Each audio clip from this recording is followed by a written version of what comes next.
孤哀子，未亡人，烧纸钱。我昨天接到一张讣文，是一个朋友的父亲死了，那上面写不自允灭，或言显考。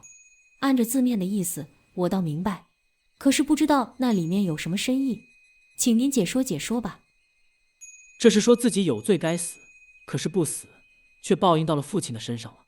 那上文一定是不孝某罪孽深重，换句话说，是儿子有罪祸及父母，这是报应的观念。凡是父母死了，不论哪届哪行，都是这样写法吗？除去和尚、道士、回教、耶稣教的人，其余都是这样写法。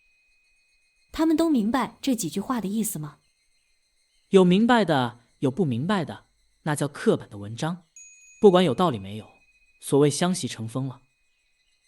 他的名字上有孤哀子3个字，又有奉母命称孤哀子4个小字，这我也不大明白。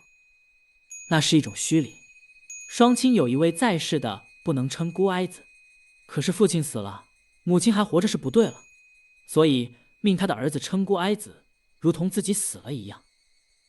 怎么中国的风俗，丈夫死了，媳妇也得死吗？古书上是这样说，现在的双父自己称未亡人，就是该死还没死的意思。啊，原来如此。他自称可以，若人称他未亡人，就不恭敬了吧？是的。我还要请教，给死人烧纸钱、锡箔是何意思？中国烧纸钱、锡箔、香烛、除灵等物，不过是迷信汉迷废，简直的是毫无道理。丧期是多少日子呢？